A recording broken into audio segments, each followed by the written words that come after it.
L'igname fait partie des tubercules les plus consommés en Afrique en général et au Bénin en particulier.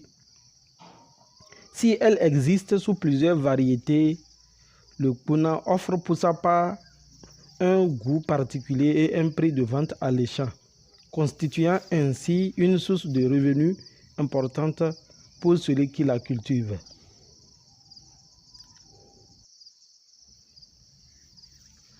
Riche en potassium, en vitamine C, en vitamine B6, en manganèse, en amidon et fibres alimentaires, l'igname est une plante à tige grimpante et à gros tubercules souterrains pouvant atteindre parfois 3,3 mètres de long.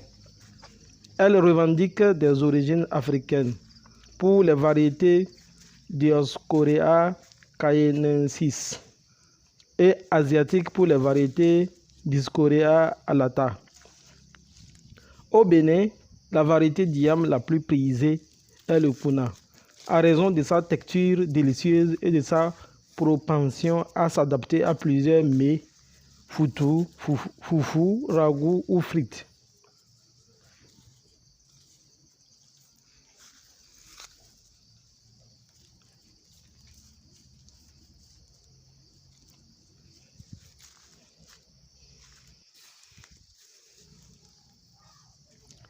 La production moyenne annuelle d'igname au Bénin est de 3 millions de tonnes.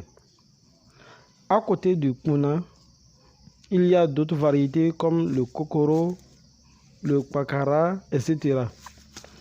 La variété d'origine asiatique qu'est le Florido est la plus cultivée en Côte d'Ivoire.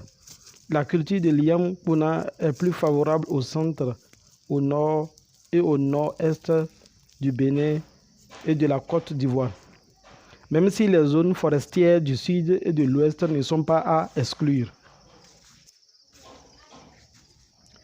La plantation. L'igname est favorable au sol argileux, sableux, fertile et bien drainé. Après le choix du terrain, il faut préparer si nécessaire le sol. En culture manuelle, défricher, puis procéder à un brûlis. Vous pouvez apporter au sol au besoin de l'engrais de fond. Le cultivateur a le choix entre le Vital Plus granulé à la dose de 8 sacs de 25 kg à l'hectare, entre 8 000 et 10 000 francs le sac, et l'urée à la dose de 5 sacs de 50 kg pour un hectare, entre 15 et 20 000 francs CFA le sac. La multiplication de l'igname se fait à partir d'un tubercule de petite taille ou de la partie supérieure d'un grand tubercule. Pour les ignames précoces, il convient d'utiliser de grosses boutures de plus de 500 grammes obtenues à partir des tubercules de la seconde récolte. Pour les ignames tardives, il faut utiliser des fragments de tubercules et des boutures beaucoup plus petites, 200 à 300 grammes. Pour la culture à proprement dite, il faut faire des buttes de 20 à 45 cm de hauteur et de 1,2 à 1,5 m de large. Pour les ignames tardives, il est recommandé de faire 12 000 buttes à l'hectare, soit un espacement de l'ordre de 1 m sur 1 contre 5 000 buttes pour les ignames précoces, avec un espacement de 1 m sur 2.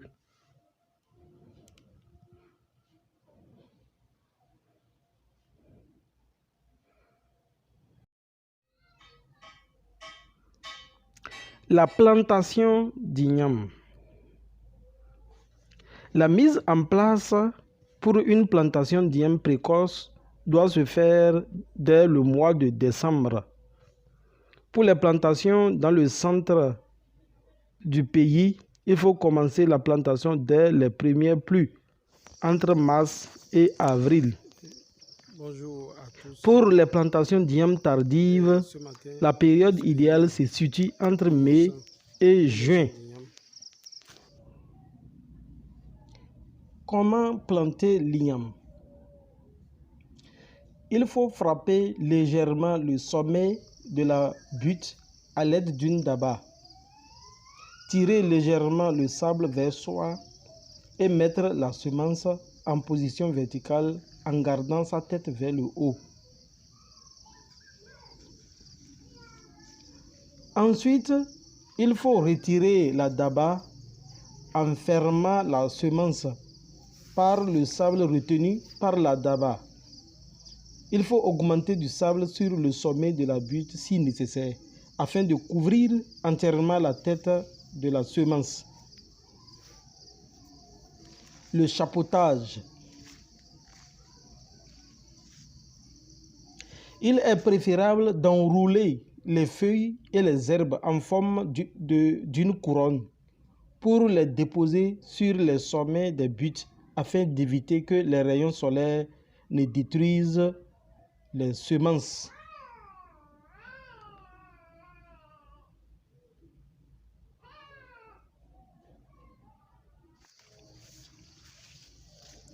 Entretien et protection phytosanitaire. Bonjour à tous. L'entretien de la plantation se résume essentiellement à 3 activités. Premièrement, la fertilisation. Deuxièmement, le tutorage. Et troisièmement, le désherbage.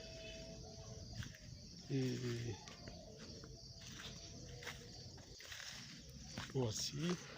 Pour la fertilisation du sol, utilisez 200 kg d'engrais de type NPK 10-18 et 100 kg d'urée pour 1 hectare de plantation.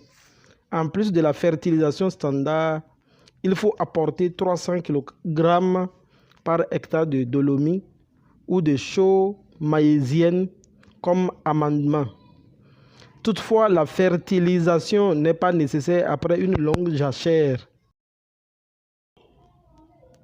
Le tutorage. Lorsque les tiges commencent à pousser, il faut y mettre des tuteurs de 2 à 3 mètres de haut pour permettre aux tiges grimpantes de s'y enrouler.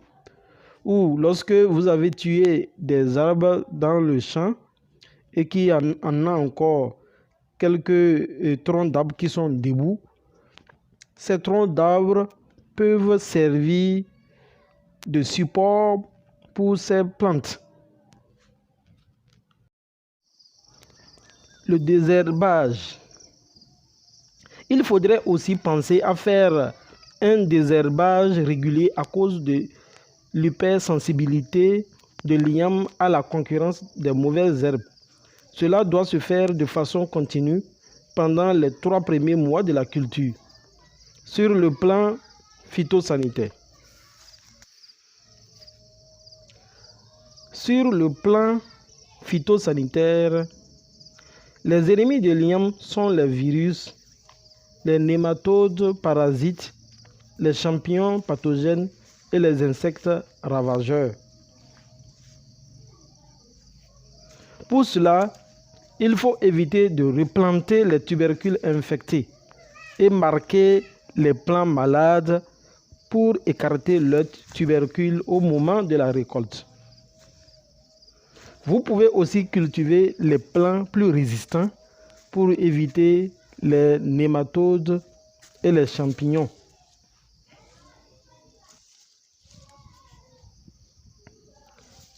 Contre les insectes, il faut des traitements insecticides avec notamment l'utilisation du deltamétrine à raison de 3 centilitres par litre d'eau. Récolte et commercialisation. Récolte. Pour les ignames précoces comme le Puna, avec 2 récoltes, la première récolte a lieu au moment où l'extrémité inférieure du tubercule n'est plus blanche. Cette première récolte sert essentiellement à la consommation. Une période qui se situe entre 8 et 12 mois selon les variétés. La récolte tardive a quant à elle lieu lorsque les parties aériennes jaunissent. Pour la conservation des yams précoces, il est recommandé de les mettre en fosse pendant 1 ou 2 mois. Le rendement de l'iam varie entre 15 et 30 tonnes à l'hectare selon les variétés. Commercialisation. Sur le marché, le kilogramme d'iam Pona est vendu à 350 francs CFA. Pour un rendement moyen de 20 tonnes à l'hectare, le cultivateur qui respecte les indications de culture peut gagner jusqu'à 7 millions en 12 mois en vendant la récolte sur le marché. Toutefois, il doit déduire de ce montant des investissements évalués à environ 750 000 francs pour un hectare.